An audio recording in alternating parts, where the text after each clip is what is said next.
오늘 말씀 사도행전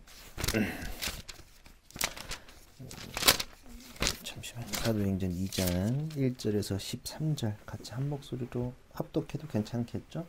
사도행전 2장 1절에서 13절 같이 한 목소리로 합독하겠습니다. 오순절이 되어서 그들은 모두 한 곳에 모여 있었다. 그때 갑자기 하늘에서 새 찬바람이 부는 듯한 소리가 나더니 그들이 앉아있는 온 집안을 가득 채웠다. 그리고 불길이 솟아오를 때 혓바닥처럼 갈라지는 것 같은 혀들이 그들에게 나타나더니 각 사람 위에 내려앉았다. 그들은 모두 성령으로 충만하게 되어서 성령이 시키시는 대로 각각 방언으로 말하기 시작하였다. 예루살렘에는 경건한 유대 사람이 세계 각국에서 와서 살고 있었다. 그런데 이런 말소리가 나니 많은 사람이 모여와서 각각 자기네 지방말로 제자들이 말하는 것을 듣고서 어리둥절하였다. 그들은 놀라 신기하게 여기면서 말하였다. 보시오, 말하고 있는 이 사람들은 모두 갈릴리 사람이 아니요 그런데 우리 모두가 저마다 태어난 지방의 말을 듣고 있으니 어찌 된 일이요. 우리는 바데 사람과 메데 사람과 엘란 사람이고 메소포타미아와 유대와 갑바도기아와 본도와 아시아와 부르기아와 밤빌리아와 이집트와 구레네 근처 리비아의 여러 지역에 사는 사람이고 또 나그네로 머물고 있는 로마 사람과 유대 사람과 유대교에 개종한 사람과 크레타 사람과 아라비아 사람인데 우리는 저들이 하나님의 큰 일들을 방언으로 말하는 것을 듣고 있어. 사람들은 모두 놀라 어쩔 줄 몰라서 이게 도대체 어찌된 일이오 하면서 서로 말하였다. 그런데 더러는 조롱하면서 그들이 세술에 취하였다고 말하는 사람도 있었다. 아멘. 이는 하나님의 말씀입니다. 오늘은 기다림 성령이라는 제목으로 말씀을 나누려고 합니다. 아마 다음 주부터는 마태복음 시작할 것 같고 생각보다 좀 준비할 게 많더라고요. 하는 책도 많고 조금 목사님 좀 쉽게 생각해가지고 세팅하는데 좀 걸릴 것 같아서 좀 딱 다음 주는 이제 할 수 있을 것 같고 그리고 딱 그 사이에 오늘까지 하면 이제 부활 그 이후 3번 설교하고 시작할 수 있을 것 같아요. 네. 어렸을 때 좋은 기억 몇 가지가 떠오르는데 지금은 돌아가셨지만 부산에 계신 할아버지가 명절이나 그 즈음에 집에 오실 때가 기억이 나요. 할아버지가 오시면 할아버지 손을 잡고 우정부 시장에 있는 장난감 가게에 방문해서 사고 싶었던 장난감을 샀었던 기억이 있습니다. 또 제가 집안의 장손이어서 남자가 저밖에 없어요. 지금 현재 저 제너레이션에 제 상렬의 남자가 저밖에 없어서 할아버지가 조금 지금 돌아보면 이렇게 좀 더 이뻐하셨었어요. 그러니까 뭐 여자라고 차별하거나 그러신 건 없었는데 돌아보면 조금 더 이렇게 관심이 있었다는 기억은 이렇게 떠올라요. 그래서 이렇게 할아버지 생각이 좀 많이 나요. 그리고 때때로 장난감을 이렇게 볼 때 할아버지가 좀 떠오를 때도 있고 또 부산을 갈 때 떠올라요. 그래서 꼭 제가 자차로 이동하면 할아버지 산소가 김해에 있기 때문에 반드시 제가 좀 방문을 하고 가는 기억이 있어요. 죄송해서 그런 것도 있고 또 찬이가 장난감을 이렇게 선물 받고 행복하는 표정을 보면 또 저의 어렸을 때가 생각나기도 해요. 저랬겠거니 생각해요. 왜냐하면 지금 걔도 혼자 남자고 총 받고 막 좋아 지금도 뭐 난리 났어. 총 받고 난리 난 영상을 받았는데 막 그런 생각이 나요. 내가 저랬겠거니 싶어요. 이렇게 받고 좋아했던 모습 또 뭐 우진이가 팽이 줬을 때도 되게 좋아했는데 행복한 표정을 보면 어렸을 때 굉장히 떠올라요. 그러니까 하여튼 할아버지를 만난다는 건 저한테서 선물을 받는다는 기쁨이 있었고 또 저를 굉장히 이뻐했던 그 할아버지의 표정과 또 할아버지의 말투, 할아버지의 뿔테 안경 또 할아버지는 굉장히 단정하신 분이어가지고 늘 정장을 진짜 딱 이렇게 입고 오셨거든요. 흐트러진 모습을 본 적이 많이 없어요. 이게 원래 또 그 훈장님 같은 걸 원래 하셨었기 때문에 그런 기억이 좀 나요. 하여튼 여러분들도 그런 기억이 있는지 아마 각각의 뭐 할머니 할아버지에 대한 기억이 저랑은 좀 상반될 수 있지만 이렇게 좀 뭐 할머니 할아버지가 아니면 뭐 삼촌이라던가 뭐 큰아버지 뭐 이모 고모 그러니까 다양한 어른들의 모습이 있을지는 모르겠어요. 또 이게 좋은 기억이기도 하고 또 죄송했던 부분은 또 이런 게 있어요. 비슷한 거죠. 똑같은 선물을 받는 건데 청소년기가 되면서 참 갖고 싶었던 물건이 많았어요. 집안이 그때 굉장히 어려웠었기 때문에 청소년기 때문에 갖고 싶은 게 여러분들은 받고 싶은 게 되게 많을 텐데 저의 마음과 우리 집의 상황은 그렇게 별로 잘 따라주지 못했던 것 같아요. 그래서 저희 투정이 어머니가 이제 어쩔 수 없이 물건 사주겠다 약속은 하시지만 제가 일방적으로 정한 기간에 이렇게 성취될 리가 만무하죠. 잘 안 되니까 이제 분노 조절이 안 되지. 갖고 싶은데 안 되니까 이제 난리치고 그랬던 기억이. 그러니까 조금 돌아보면 기다리지 못하고 투정했던 저의 모습이 좀 부족해 보이기도 하고 때때로 할아버지한테 고맙기도 하고 엄마한테 좀 미안한 감정들이 지금도 주시고 계시지만 엄마가 생각이 좀 나기도 해요. 예수님은 부활 이전에 이렇게 좀 이렇게 계속 성령을 내가 선물을 기다리듯이 또 받을 거라고 끊임없이 말씀을 하셨었어요. 성령을 받을 거다. 기억나죠? 복음서를 하다 보면 주님께서 요한복음에서 성령을 받을 거다. 계속 얘기하셨어요. 왜냐면 세례 요한은 예수님보다 먼저 온 거 우리가 이제 그 정도는 이제 알고 있죠. 세례 요한이 먼저 또 어떻게 얘기했었냐면 누가복음 3장 16절에 요건 그냥 읽어드릴게요.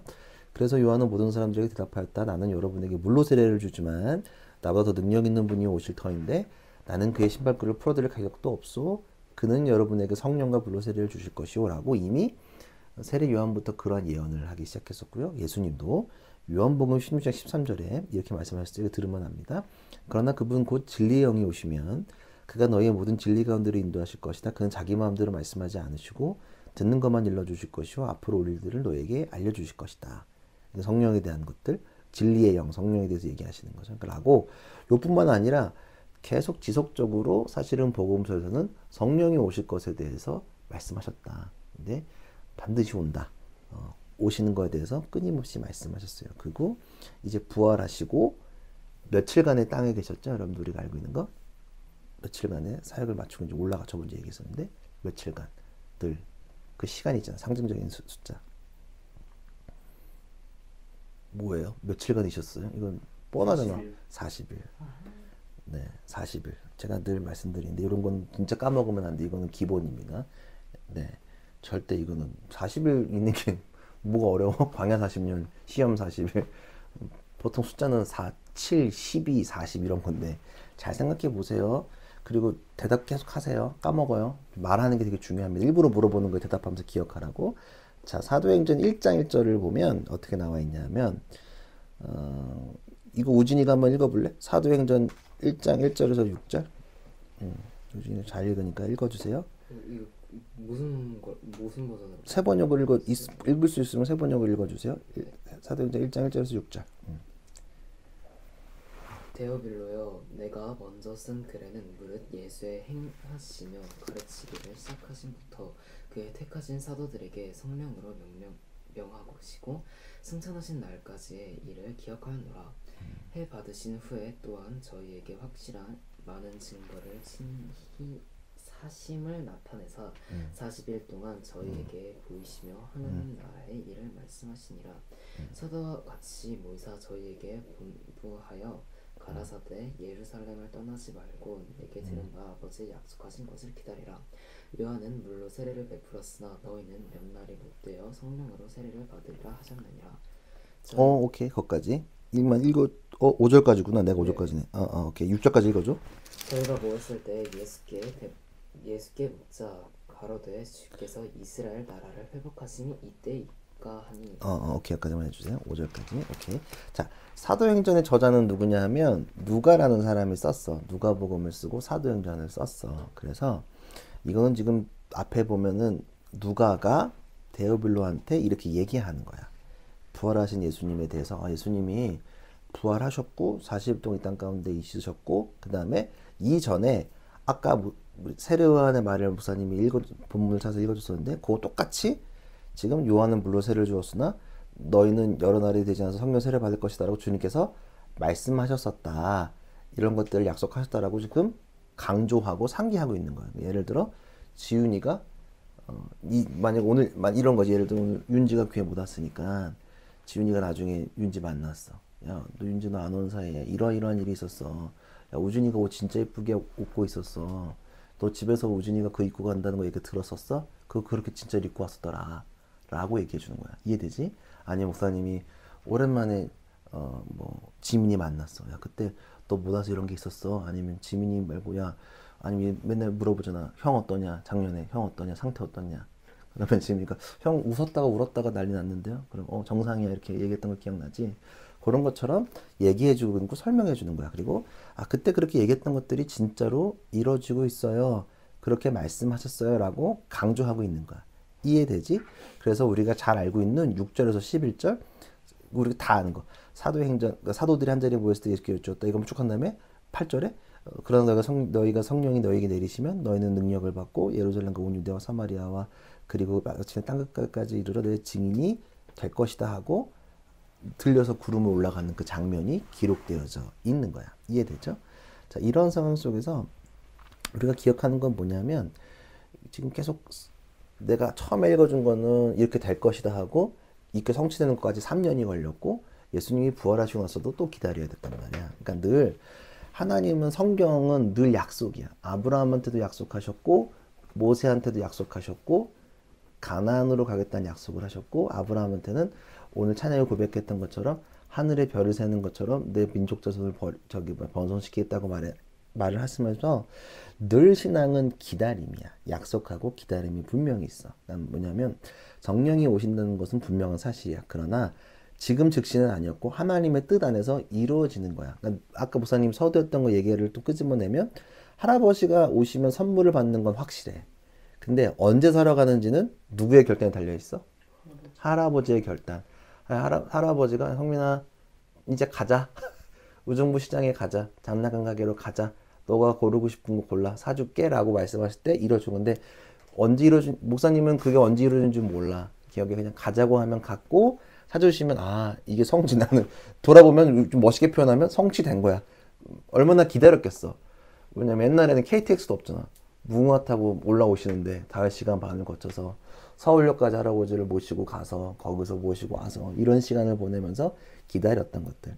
그래서 하나님의 때는 늘 기다림이 존재해. 약속을 기다리고 그리고 기다리고 성취하는 것이 우리의 신앙이야. 자, 여러분들도 마찬가지야. 기획사에 들어갔어. 시험을 봤어.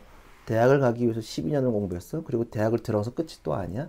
또 비전을 위해서 또 준비를 해야 되고 기다리고 훈련받는 게 연속이야. 우리 교회 공간도 마찬가지.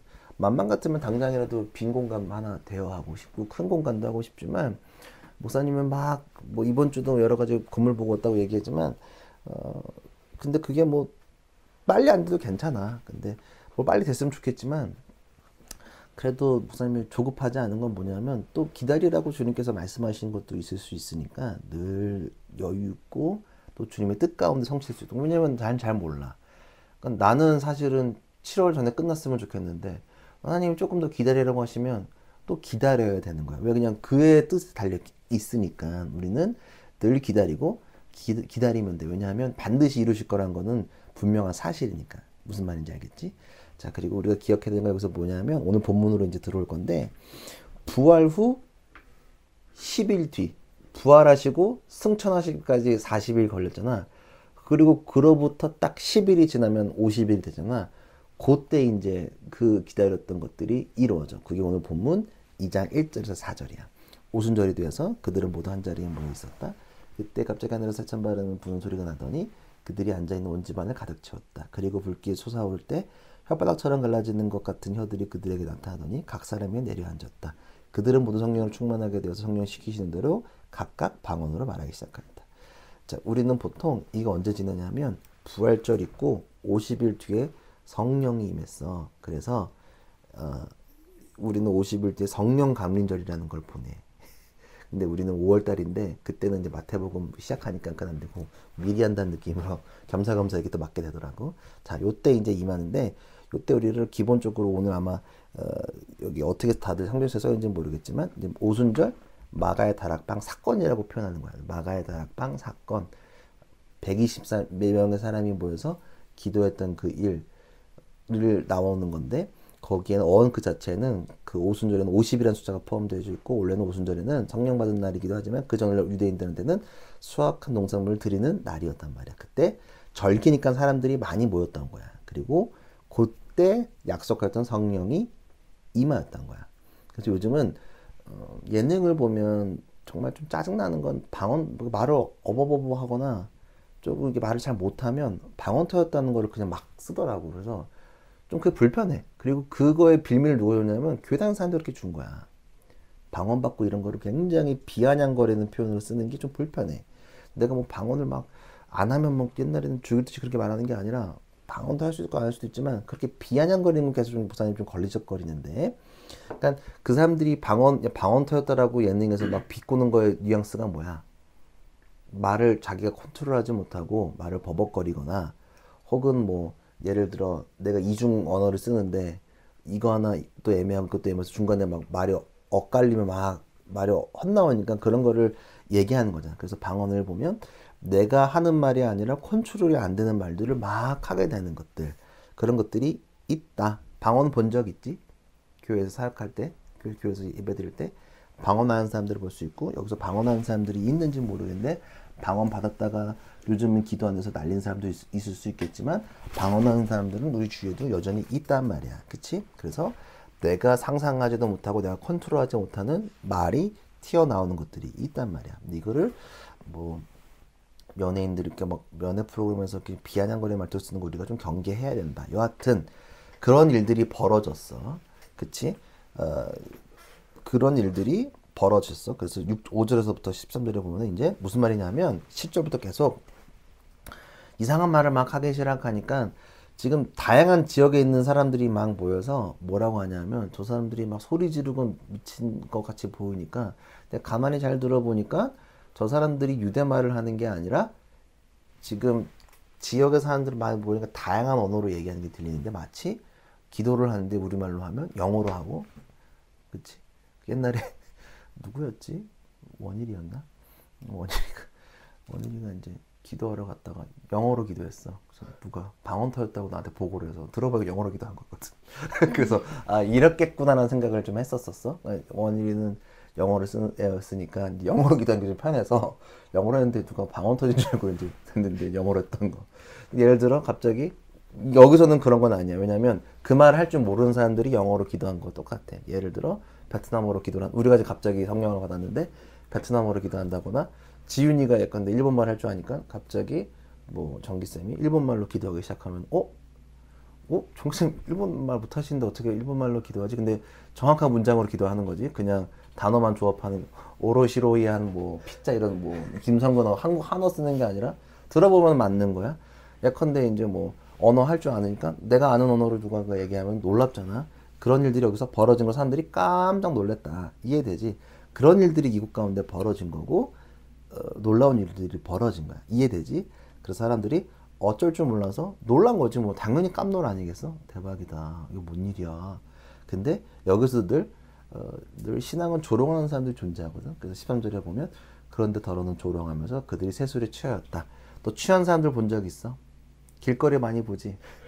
요즘에 너 많이 봤겠다. 요즘에 대학교 가면은 늘 취한 거 그거 막 찍잖아. 그 유튜브에도 술 취한 친구 골탕 먹이기만 쳐도 막 우르르 쭈르륵 나오잖아. 그래서 막 소리 질러도 막 컨트롤 못하고 막 취해가지고 하여튼 취했던 기억 막 있잖아. 그러니까 아, 저 사람들 좀 미친 소리 하는 거 보니까 취한 것 같다라고 격하는 사람들도 있었던 거야. 무슨 말인지 알겠지? 그러니까 여기서 중요한 건 뭐냐면 방언이 아무 말처럼 하는 게 중요한 게 아니야.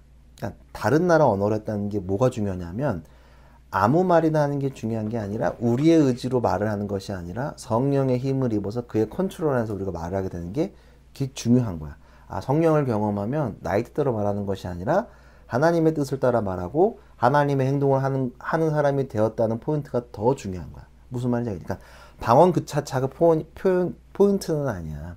방언을 하고 안 하고 여부와 성령을 받고 안 받고의 문제는 아니야. 근데 방언을 안 해도 성령의 역사가 일어나기도 해. 그 무슨 말인지 이해되지? 그러니까 중요한 건 뭐냐면, 방언을 하면서 깨닫는 건 뭐냐면, 아, 내가 말하는 게 하나님의 뜻 가운데 말하는 사람이 돼야겠다. 아니면 방언을 못하더라도 성령을 다른 식으로 경험하거든. 하나님의 뜨거운 성령을 경험하, 내가 이제 다르게 방언하는, 그러니까 새로운 하나님의 언어를 말하는 사람이 돼야 됐고, 그렇게 말해야 된다는 게 포인트라는 거야. 무슨 말인지 알겠니? 그러니까 나의 뜻대로 말하는 것이 아니라 하나님의 뜻으로 맞추어지는 것들이 더 중요하다는 거야. 이해되지? 그러니까 성령을 경험하면 우리가 상상할 수 없는 힘이 생겨. 예언을 한다거나 기적을 체험하는 일들을 볼 수 있다. 우리의 생각으로는 감히 상상할 수 없는 일들이 일어난다는 거야. 예를 들어, 목사님 그때도 얘기했지만, 목사님 겨울에 우리 우진이랑 말씀 전하러 데리고 왔었는데, 그때도 거의 그 분위기인 거야. 그 거실에 모여가지고 예배 드리는데 갑자기 방언이 터지고, 목사님이 그런 사역자가 아니잖아. 목사님이 성령 사역하는 사람이 아니잖아. 막 목사님처럼 막 목소리 쉰 목소리로 막 갈갈 긁어거리면서 무릎 꿇고 막 소리 질러서 기도 강조하는 사람도 아닌데 그곳 가운데 손을 대니까 거기 있는 청소년들이 쓰러지고 입신하고 방언 터지고 환상을 보는 경험들이 있었단 말이야. 그거에 대한 증인이 우진이가 봤단 말이야. 그 뒤에서 보니까 왜 애들 왜 쓰러진지 몰랐다 그랬잖아. 네, 지금 충격적이었어요. 기도하는 자세가 누구는 엎드려서 이러고 있고 누구는 누워서 아니 정말 다양하게 엎드려서 하더라고요. 다양하게 누워서 하는데 저건 좀 누워서 하는 편인가. 그리고 뭔 저기 똑같은 거 저거 뭔 일 나와 미친 거 아니야? 너 뒤에서 그랬을 걸. 나는 그냥 서서 기도하는데 왜 쟤네들은 왜 뻗어 있는 거야? 눈 감았다 떠니까 애들이 막 뻗어 있어. 이해되지? 그러니까 미친 거 아니야? 분위기 이해되지? 아 그렇겠구나. 그래서 성령이 임하는 예배와 사역에는 우리가 상상할 수 없는 힘을 느끼기도 해. 우리는 상상하지 못해. 근데 모두가 힘을 느끼고 경험하는 것들이 있다는 거야. 그래서 늘 우리가 고백할 때 우리의 힘이 아닌 하나님의 힘으로 나아간다. 성령의 힘이 들면 우리의 힘이 아니라 성령의 힘으로 한다. 그래서 보통 성령은 외부적인 힘을 경험하게 만들어. 그러니까 우리가 상상하지 못하는 것들. 그래서 성령 충만해야 된다라고 많이 표현들을 한다. 그게 어떻게 근데 원어로 보면 이게 가만 보면 요즘이랑 너무 이해가 잘 되는 표현이야. 성령 충만. 왜냐하면 목사님 책을 보니까 대천덕 신부님이 요즘 책을 읽다 거기에 신부님이 쓴 내용인데 충만함을 받다는 사용되는 헬라어 원어는 플레토 혹은 핀플렘이래. 이게 뭐냐면 요즘식으로 하면 여기 그 20년 전에 나온 책에 이렇게 돼 있어. 배터리를 충전하다와 충전과 유사한 뜻을 가지고 있대. 그러니까 요즘 우리 충전 되게 많이 하잖아. 핸드폰도 해야 되고 심지어 차까지도 좀 충전하는 시대인데 충전하는 표현이 무슨 뜻인지 알지? 우리가 전기가 떨어지면 이렇게 꺼지잖아. 근데 가끔씩이 아니구나. 하루에 2번 정도는 꽂아서 충전을 해주지 않으면 기계가 작동이 안 되는 것처럼 성령 충만한다는 건 그런 거야. 힘인 거야. 힘, 에너지원을 상상할 수 있는 거야. 그치? 이해되지? 핸드폰이고 전기 없으면 안 되는 거잖아.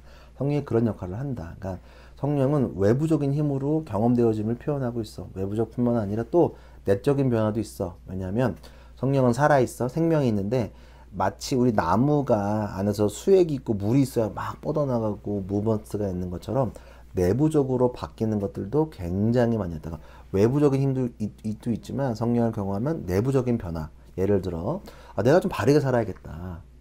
내가 좀 태도가 바뀌어야겠다라는 고백을 하는 내부적 변화가 있어. 우준이가 지금 한 달 동안 큐티를 하고 있단 말이야.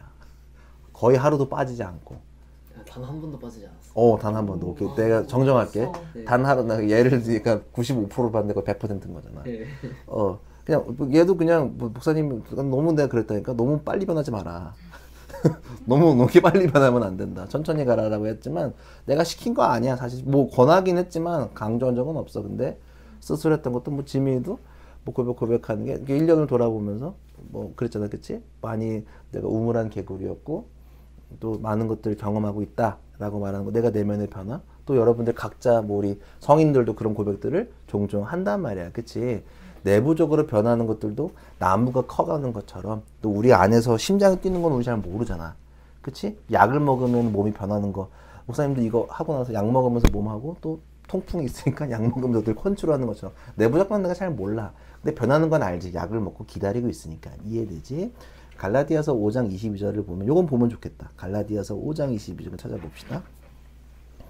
갈라디아서 5장 22절에서 26절 요거는 같이 한 목소리로 보면 너무 좋을 것 같아. 갈라디아서 5장 22절에서 26절 우리 같이 한번 읽어봅시다. 시작.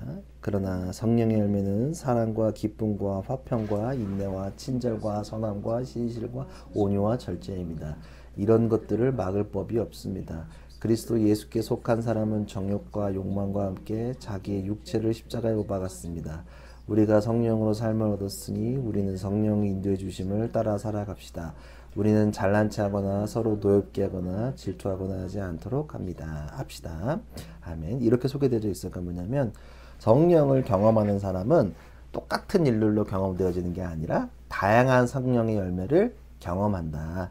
무슨 말인지 알아? 사랑하는 사람도 있고 사랑의 성령을 받는 사람도 있고 화평케 하는 사람, 신실쟁한 사람, 절제하는 것들이 다양하게 있다는 거야. 그리고 여기서 여기서 쓰이는 충만한 표현 헬라어는 플레오로 플레데스래. 이거는 뭐냐면 아까 무슨 나무 얘기했지? 마치 나무가 생명을 유지하고 열매 맺기 위해 수액을 충분하게 빨아들이는 그 충분함의 의미를 가지고 있다는 거야. 무슨 말인지 알겠지? 성령 우리가 경험하면 외부적인 힘도 경험하지만 충전하는 힘을 경험해. 우리 그런 거 충전하는 힘이 대표적인 건 여름 수련회, 겨울 수련회. 뭐 강사 목사님들이 와가지고 막 기도하라 그러면 괜시리도 기도하게 되고 막 강한 힘을 경험하는 것들, 혹은 이렇게 우리가 내가 큐티를 해야겠다, 올바르게 살아야겠다, 찬양을 들어야겠다, 또 아니면 너네가 1시간 걸리는 거리를 와서 예배 드려야겠다, 불편하지만 환승도 하고 버스도 한번 환승하고 때로는 자전거도 타고 때로는 예배 오다가 잘못 타가지고 서울숲도 가고 내부적 변화가 없으면 그 실수도 못해. 그치? 난 그렇게 보거든. 혼날 일도 아닌 것 같아. 물론 옛날 같으면 아씨 왜 이랬을 텐데 그냥 그래 예배 오겠다고 하다가 지가 놓친 거야. 왜냐면 최근에 나도 신분당선 타다가 강남역에서 잘못 타가지고 신사를 갔거든. 수지로 못 오고 내가 어디로 가는지 모르겠어. 그래서 신사까지 가서 앉아서 다시 수주청 왔던 기억이 있어. 아 그럴 수도 있겠다. 근데 그 마음에는 내가 내부적인 결단이 있어서 여기 오는 거랑 똑같아. 지윤이도 어떻게든 예배 오려고 늘 스케줄 조정하고 원래하고 노력하는 것들. 내면의 변화가 없으면 그것도 불가능하다는 거야. 안 오면 그만인데 뭐. 그렇잖아. 뭔데 안 오면 그만인데. 그런 것들이 있는 거야. 무슨 말인지 내 외부적인 변화가 있는 거야. 그래서 성령은 이런 것들이 있다. 그래서 사람이 거듭나기 위해서 성령으로 다시 태어나야 되는데 요거는 내 마음 가운데 하나님을 받아들이는 것을 의미해. 그치? 그리고 이러한 것들이 뜻을 봐봐. 충전하고 나무의 수액을 빨아든 의미를 가지고 있다는 뭐냐면 결국 내가 성령을 경험하면 열매 맺게 되는 것들을 기억했으면 좋겠다. 열매 어디서 맺냐? 나의 가정, 오늘 기도문 나의 가정, 우리 학교, 우리의 직장에서 열매를 맺게 되는 거야. 그치? 우진이든 지민이든 지윤이든 경은이든 우리 정기든 또 목사님도 마찬가지야. 목사님 자리에서 또 목사님의 열매는 여러분들이겠지. 그치? 목사님은 좀 더 지금은 지원하는 역할을 가지고 있으니까. 근데 여러분들이 각자 자리에서 주님을 증거하고 경험되어지고 때로는 성령의 9가지 열매 중에서 빡치지만 화 안 내고 그치? 그리고 정욕과 욕망을 십자가 못 받고 잘난 체 하지 않고 겸손하게 살아가는 것들이 경험할 수 있게 되는 거야. 무슨 말인지 알겠지? 그래서 이 성령을 경험한다는 것이 어느 날 갑자기 튀어나온 개념이 아니라 예수님이 끊임없이 우리에게 말씀하신 선물이라는 것을 잘 알았으면 좋겠고, 그래서 우리가 삼위 하나님의 계획 속에 있다는 것들, 우리가 성부, 성자, 성령의 하나님을 믿고 따르고 있다는 것을 여러분들이 잘 기억했으면 좋겠어. 하나님만 얘기하면 안 되고 예수님만 얘기하면 절대 안 돼. 그리고 성령만 얘기하면 안 돼. 성령만 얘기하는 교회는 뭐만 얘기할까? 성령만 얘기해. 그 뭐만 얘기할까? 입신하고 뭐 치유하고 이런 것만 해. 예수님만 얘기하는 사람들은 뭐만 얘기할까? 사역적인 것들, 궁율한 것만 얘기할 수도 있고, 그치? 하나님만 얘기하는 건 뭐냐면 약간 이제 사대주의적인 군사적인 것도 얘기할 수도 있는 거야. 이런 걸 삼위 하나님을 골고루 얘기하는 것들이 매우 매우 중요하다는 것들을 기억했으면 좋겠어. 그리고 성령은 우리 안에 또 거하시는 그 하나님을 기억해야 돼. 왜냐하면 때로는 지금도 그래요. 목사님이 성령을 경험하고 따라야 되라고 말하지만 의심하게 돼. 아 이게 될까? 나는 방언 못하는데. 방언이 아니어도 나의 삶 속에서 성령을 드러내는 게 뭘까? 막 아리까리해. 뭔지는 대충 알겠는데 막 좀 뭔가 애매할 때가 있어. 그럴 때는 어떻게 해야 하냐면 요걸 읽어봐야 돼. 야고보서를 읽어봐야 돼. 야고보서 1장 6절에서 8절. 요거 한번 찾아봅시다. 야고보서 1장 6절에서 8절. 야고보서 1장 6절에서 8절. 요거 같이 한번 합독합시다. 시작. 조금도 의심하지 말고 믿고 구해야 합니다. 의심하는 사람은 마치 바람이 밀려서 출렁이는 바닷물결과 같습니다. 그런 사람은 주님께로부터 아무것도 받을 생각을 하지 마십시오. 그는 두 마음을 품은 사람이요 그의 모든 행동에는 안정이 없습니다. 아멘. 도마가 그랬던 것처럼 송아지를 만든 이스라엘 백성처럼 성경에서 인간 늘 의심해. 늘 의심해. 그러니까 의심하는 건 인간의 나는 기본적인 자세라고 봐. 의심할 수밖에 없어. 목사님도 늘 의심해. 늘 목사님은 루당사님이 어디 가서 만나보래. 가면 늘 의심이야. 난 100% 안 믿어. 나도 그런데 근데 그게 틀리잖아. 근데 여기서 뭐라 그래? 의심하는 마음은 기본적으로 들어. 근데 의심하지 말고 들지만 내려놓고 믿고 구해라. 그치? 의심하는 사람은 그렇게 하면 안 된다. 아무것도 받을 수 없다. 내려놓고 주님께 나아가라고 얘기하는 거야. 무슨 말인지 알겠니? 성경은 늘 그랬거든. 그래서 그 의심은 아마 이럴 거야. 걱정 반 두려움 반. 성령을 받으면 걱정되고 두려움 반 있겠지. 그러나 우리가 하나님의 뜻을 행하기 위해서는 또 성령의 힘이 필요하고 또 성령을 구했다면 그것은 합당한 거야. 그리고 우리가 하나님의 일을 위해서 성령을 구했다는 거 그 자체가 하나님이 우리에게 역사하시는 그 신호라는 걸 기억했으면 좋겠고, 그렇게 하면 성령 우리에게 경험되어지면 늘 감사하고 또 권능을 우리 가운데 삶 가운데 일어나는 것들을 기대했으면 좋겠어. 무슨 말인지 알겠니? 그래서 성령은 또 마지막으로 어떻게 역할하냐면, 성령은 교회가 그리스도의 몸이 되고 교회 안에서 새로운 생명이 태어나게 하고 교회가 교회 안에 새로운 성도들이 연합하게 만드는 것들이 있다. 무슨 말인지 알겠니? 그래서 성령을 다 경험하면 지혜와 지식이 생기고 병을 고치고 놀랍게도 원수를 사랑하게 되고 핍박을 기뻐해. 우리를 비아냥거리는 거 신경 쓰지 않아. 왜? 우리는 진짜니까. 그리고 이런 모든 것들이 성령의 도우심이 없다면 가능하지 않다는 거야. 무슨 말인지 알겠니? 그래서 우리 3.13의 행보에는 성령의 역사가 있지 않으면 안 된다. 반드시 성령의 힘으로 나아가야 된다. 우리가 생각하는 것이 때로는 아닐 수도 있어. 가는 여정이. 그러나 선물을 주시는 그의 생각과 의도대로 나아갔으면 좋겠고, 우리의 성취를 위한 것들이 아니라 주의 뜻을 위한 성령을 경험했으면 좋겠다. 우리의 평범한 일상 속에서 누리는 것들부터 시작해보자고. 그 성령으로 나아가서 9가지 열매를, 온유하고 화평하고 사랑하고 뭐 오래 참고 이런 것들을 경험하고 축복하며 나아갔으면 좋겠다. 무슨 말인지 알겠니? 그래서 사람들 때로는 우리에게 야, 니네 미친 거 아니야 라고 말할 수도 있다. 왜냐면 우리는 언어도 다르겠어.